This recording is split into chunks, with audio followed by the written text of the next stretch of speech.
अस्सलाम वालेकुम। Lahore coat Lakhpat jail Nawaz Sharif साहब से बिलावल भुट्टो की आज मुलाकात हुई। बहुत ज़्यादा इसके ऊपर क्यास राय की गुंजाइश काफ़ी कम है। माजी के अंदर बहुत से ऐसे मौके आए जहां पीपल्स पार्टी एक अपोजिशन की बड़ी जमात का किरदार अदा करते हुए और नून लीग को साथ मिलाते हुए पीटीआई के लिए बड़ा ही मुश्किल पैदा कर सकती थी सूरत हाल को।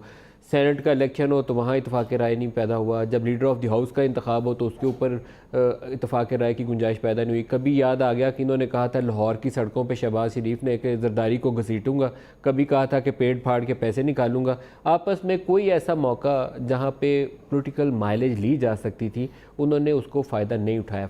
इश्यूज़ क्या थे?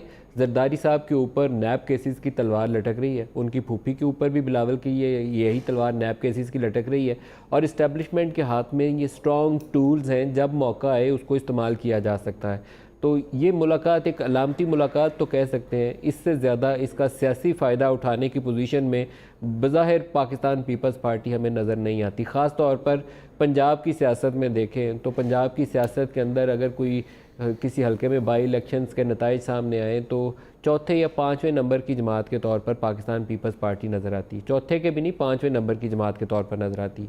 रूरल सिंध में उनको एडवांटेज हासिल है, लेकिन सिंध के अंदर उनकी अपनी जमात की हुकूमत कायम है। तो तीन सूबे जहाँ पर उनका वजूद इस वक्त जो है वो उतना ताकतवर हैसियत नहीं रखता जितना 70s या 80s में पीपल्स पार्टी की हैसियत होती थी। वो चैलेंज नहीं बन सकते पाकिस्तान तहरीक इंसाफ के लिए। नवाज शरीफ साहब जो हैं उन्होंने सुप्रीम कोर्ट के अंदर एक नई दरख्वास्त दायर की है। हेल्थ ग्राउंड के ऊपर उनकी बेल की इस्तदा है।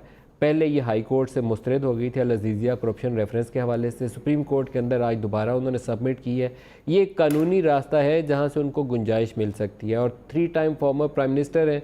मेरी तो ज़ाती राय है कि जितनी भी गुंजाइश हुकूमत पैदा कर सकती है, हमारे स्टेट इंस्टीट्यूशंस पैदा कर सकते हैं, ज़रूर पैदा करनी चाहिए उनके लिए, क्योंकि ज़ाती ज़िंदगी में वो काफ़ी तकलीफ़ दे मराहल से गुजर के आए हैं। एक तो वज़ारत उज़्मा की गद्दी से उतर कर किसी शख्स को आप कोट लखपत जेल में डाल दें या अडयाला जेल में डाल दें तो उसकी ज़हनी कैफियत क्या हो सकती है, वो सबके लिए समझने के लिए काफ़ी है। दूसरा, उनका वाइफ वाला कुलसूम नवाज शरीफ वाला जो सानहा था वो काफ़ी तकलीफ दे मामला है। तो मेरे ख्याल में इस वक्त सब बड़े जो हैं हमारे, उनको गुंजाइश पैदा करनी चाहिए। इसके अलावा पाकिस्तान की जो सिक्योरिटी सूरत हाल है उसके ऊपर भी बात करेंगे, क्योंकि इंडियन इलेक्शंस जैसे जैसे आगे चल रहे हैं अभी लगता यह है कि LOC के ऊपर सूरत हाल नॉर्मलाइज नहीं होने वाली है। एक नई किताब आई है जिसमें उन्होंने बताया कि मुल्ला उमर 2001 के बाद पाकिस्तान आई नहीं, और जो अमेरिका की मिलिट्री बेसिस थी जहाँ पर अमेरिकी स्पेशल सर्विसेज और बरतानवी जो स्पेशल सर्विसेज के फ़ौजी तैनात थे या उनकी बेस थी, उससे 3 मील की दूरी के ऊपर कभी एक बेस के ऊपर कभी दूसरी बेस के करीब जाके